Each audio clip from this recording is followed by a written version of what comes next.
जय माता दी। धार्मिक मत है कि शारदीय नवरात्रि के तीसरे दिन श्रद्धा भाव से माँ चंद्रघंटा की उपासना करने से साधक की सभी मनोकामनाएं यथाशीघ्र पूर्ण होती हैं। साथ ही घर में सुख समृद्धि और खुशहाली आती है।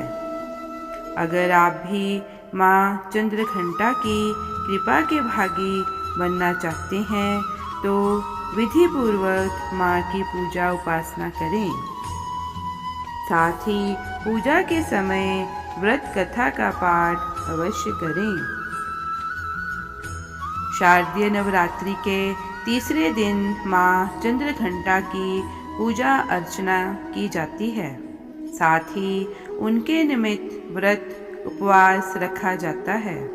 सनातन शास्त्रों में निहित है कि माँ ममता की सागर हैं। उनकी महिमा निराली है। अपने भक्तों का उद्धार करती हैं और दुष्टों का संहार करती हैं। धार्मिक मत है कि शारदीय नवरात्रि के तीसरे दिन श्रद्धा भाव से माँ चंद्रघंटा की उपासना करने से साधक की सभी मनोकामनाएं यथाशीघ्र पूर्ण होती हैं। अगर आप भी माँ चंद्रघंटा की कृपा के भागी बनना चाहते हैं तो विधि पूर्वक माँ की पूजा उपासना करें। साथ ही पूजा के समय व्रत कथा का पाठ अवश्य करें। व्रत कथा। चिरकाल में महिषासुर नामक असुर का आतंक बढ़ गया था।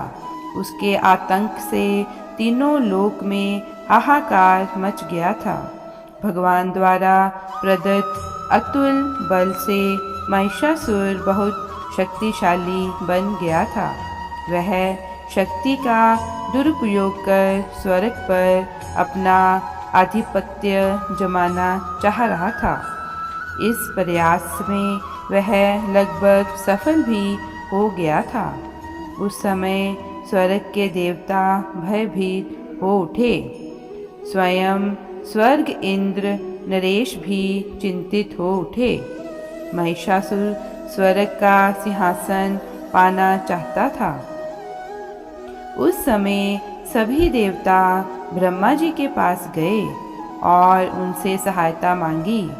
ब्रह्मा जी बोले, वर्तमान समय में तो महिषासुर को परास्त करना आसान नहीं है। इसके लिए हम सभी को महादेव की शरण में जाना पड़ेगा।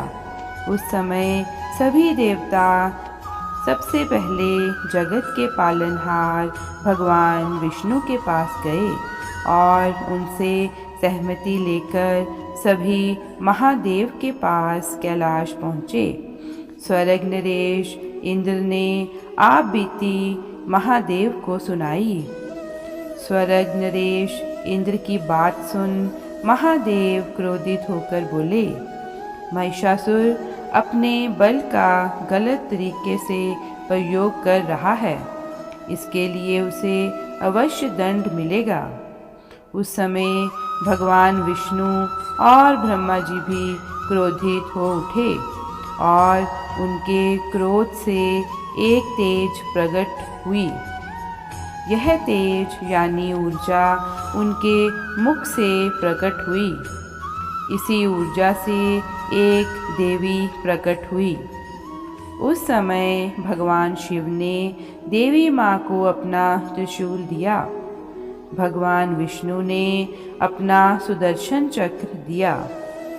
स्वर्ग नरेश इंद्र ने घंटा प्रदान किया। इस प्रकार सभी देवताओं ने देवी माँ को अपने अस्त्र शस्त्र दिए। तब माँ चंद्रघंटा ने त्रिदेव से अनुमति लेकर महिषासुर को युद्ध के लिए ललकारा। शास्त्रों में निहित है कि कालांतर में माँ चंद्रघंटा और महिषासुर के मध्य भीषण युद्ध हुआ।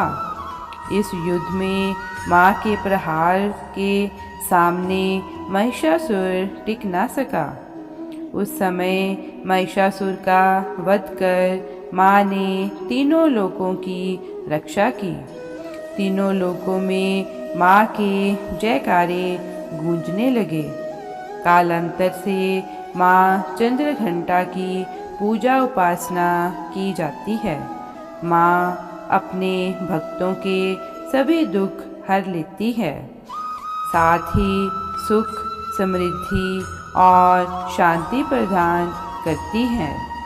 अतः साधक श्रद्धा भाव से शारदीय नवरात्रि के तीसरे दिन माँ चंद्रघंटा की उपासना करते हैं। नवरात्रि के तीसरे दिन माँ दुर्गा के चंद्रघंटा स्वरूप की पूजा का विधान है। माँ चंद्रघंटा सिंह की सवारी करती हैं। 10 भुजाओं वाली चंद्रघंटा स्वरूप में देवी एक तरफ कमल और कमंडल तो दूसरी ओर शत्रुओं के नाश के लिए त्रिशूल, गदा और खड़ग जैसे अस्त्र भी धारण करती हैं। आइए जानते हैं नवरात्रि के तीसरे दिन देवी के चंद्रघंटा रूप की पूजा कैसे करनी चाहिए। पूजा की विधि, मंत्र और किस चीज़ से लगाना चाहिए माता को भोग। माँ चंद्रघंटा पूजा विधि। माता चंद्रघंटा अपने मस्तक पर मुकुट धारण करती हैं। उसमें अर्धचंद्र और दिव्य घंटी लगी है, इसलिए इस स्वरूप में देवी माँ चंद्रघंटा कहलाती हैं। माँ के इस स्वरूप की पूजा के लिए नवरात्रि के तीसरे दिन सुबह जल्दी स्नान कर माँ का ध्यान करना चाहिए। देवी की पूजा के लिए लाल और पीले फूलों का उपयोग करना चाहिए। पूजा में अक्षत, चंदन और भोग के लिए पेड़े चढ़ाने चाहिए। माना जाता है कि मंत्रों का जप, घी से दीपक जलाने, आरती, शंख और घंटी बजाने से माता प्रसन्न होती है। माँ चंद्रघंटा के भोग। माँ चंद्रघंटा को दूध से बने मिष्ठान प्रिय हैं। उन्हें भोग में दूध से बने पेड़े चढ़ा सकते हैं। दूध को गाढ़ा कर खोया तैयार कर लें। एक कढ़ाई में खोए को गर्म करें और उसमें घी मिला दें। दोनों को भूरा होने तक भुनें। ठंडा होने पर इलायची पाउडर मिलाएं और पेड़े का आकार दें। जय माता दी। आशा करते हैं कि आपको तीसरे नवरात्रे की व्रत कथा के बारे में दी गई जानकारी अच्छी लगी। धन्यवाद।